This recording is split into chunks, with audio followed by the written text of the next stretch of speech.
गुरुपौर्णिमेची औचित्य साधून मी इथे माझी स्वरचित कविता सादर करत आहे। माझ्या कवितेचे बोल आहे अंधाराची प्रकाशवाट। गुरु म्हणजे ज्ञानाची दिशा, गुरु म्हणजे ज्ञानाची दिशा, अंधारातल्या प्रकाशाची आशा, अंधारातल्या प्रकाशाची आशा।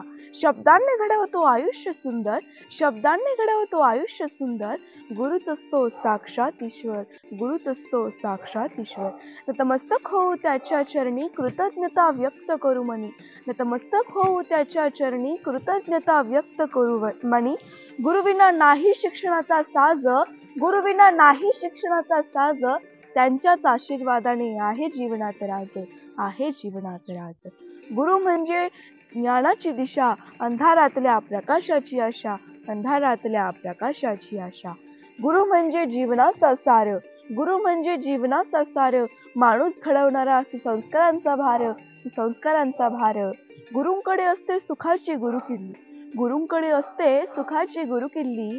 आमची पिढी आहे शिक्षणासाठी असुसलेली, आमची पिढी आहे शिक्षणासाठी असुसलेली। गुरु म्हणजे ज्ञानाची दिशा, गुरु म्हणजे ज्ञानाची दिशा, अंधारातल्या प्रकाशाची आशा, अंधारातल्या प्रकाशाची आशा।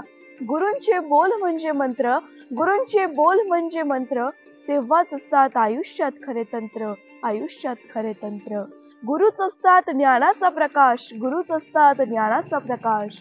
गुरु म्हणजे ज्ञानाची दिशा, अंधारातल्या प्रकाशाची आशा, अंधारातल्या प्रकाशाची आशा, अंधारातल्या प्रकाशाची आशा। धन्यवाद।